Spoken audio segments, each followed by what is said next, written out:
Nel maggio del 1984 fu annunciato alla stampa automobilistica che una nuova berlina Lancia sarebbe entrata nella gamma del marchio e che sarebbe stata presentata per la prima volta nell'ottobre dello stesso anno a Vienna.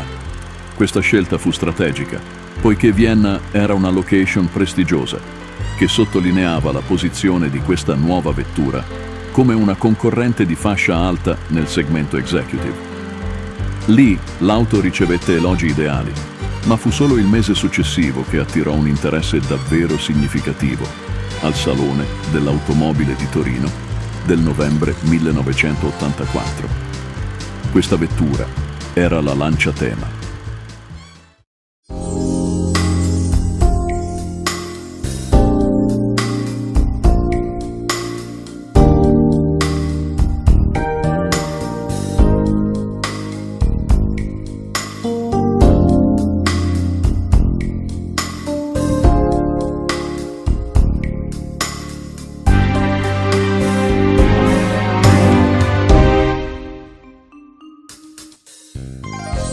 La Lancia Thema è una berlina executive, la cui produzione iniziò alla fine del 1984.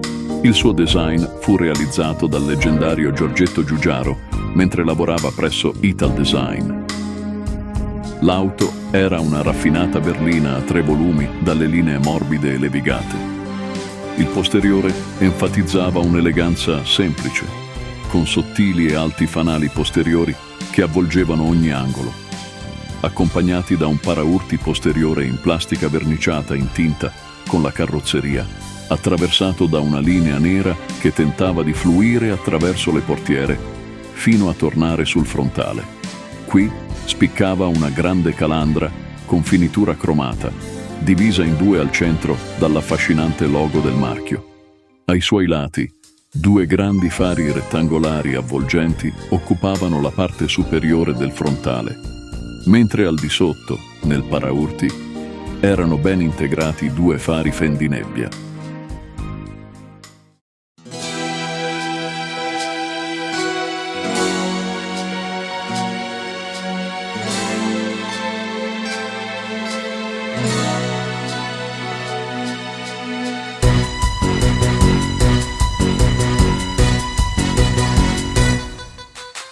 Debuttò con una gamma di motorizzazioni piuttosto diversificata. La versione base montava un motore bialbero Fiat da 2 litri a 8 valvole con iniezione elettronica, capace di erogare 118 cavalli. A questa si affiancava una versione turbo dello stesso motore, che raggiungeva una potenza impressionante di 163 cavalli. Vi erano poi 2 motori che riscossero maggiore successo, soprattutto nei mercati esteri. Il primo era un V6 da 2,8 litri, prodotto dalla Française de Mécanique, azienda che collaborava principalmente con Peugeot, Renault e Volvo. Questo propulsore era stato progettato principalmente per garantire affidabilità, motivo per cui sviluppava 148 cavalli. Infine era disponibile un motore turbo diesel da 2,4 litri, prodotto dalla società italo-francese Sofim, un'unità particolarmente robusta.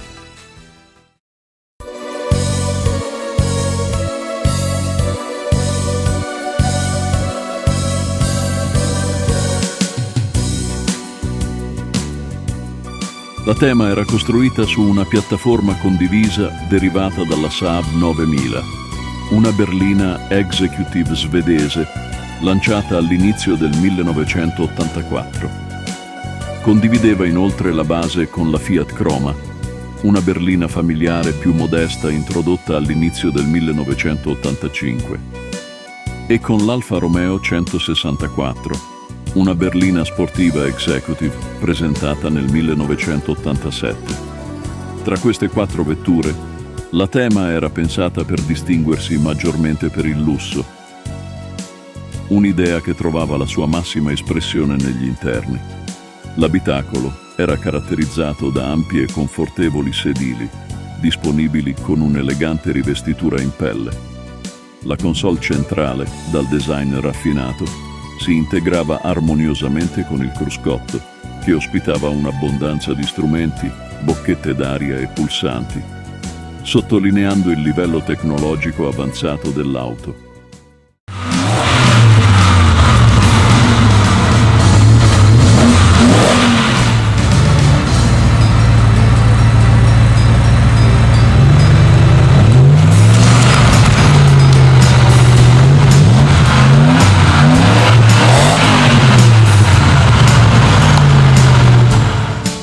Nel 1988 la Thema ricevette nuove opzioni motoristiche.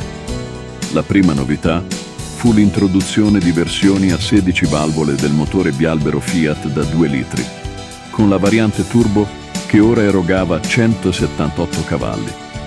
Ma ciò che rubò davvero la scena fu la Lancia Thema 8.32, equipaggiata con un motore V8 Ferrari Dino da 2.9 litri, capace di sviluppare 212 cavalli. Questo potente propulsore, abbinato alla trazione anteriore della berlina, permetteva un'accelerazione da 0 a 100 km/h in soli 6.8 secondi e una velocità massima di 240 km/h. Queste prestazioni impressionanti erano raggiungibili esclusivamente con il cambio manuale a 5 marce.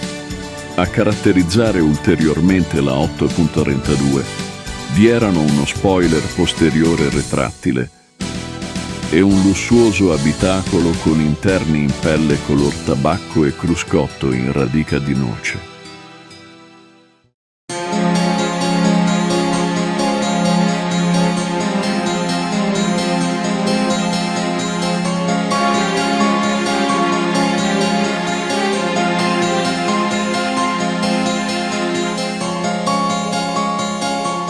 La Lancia Thema ricevette un'ultima serie nel 1992, in cui il motore PRV V6 venne sostituito con il 3.0 litri Alfa Romeo Busso V6, capace di erogare 173 cavalli. La produzione della Thema terminò nel 1994, dopo aver registrato un totale di circa 340.000 unità vendute, un risultato di successo. Nel complesso, la Lancia Thema rappresenta un capitolo fondamentale nella storia del marchio. Corresse molti dei difetti della sua predecessora, la Lancia Gamma, anch'essa stilisticamente affascinante, ma è ricordata con molto più affetto rispetto alla sua successora, la Lancia K. Sebbene il nome Thema sia tornato nel 2011 con la versione italiana della Chrysler 300C, questa reinterpretazione non è riuscita a eguagliare il fascino e lo stile dell'originale.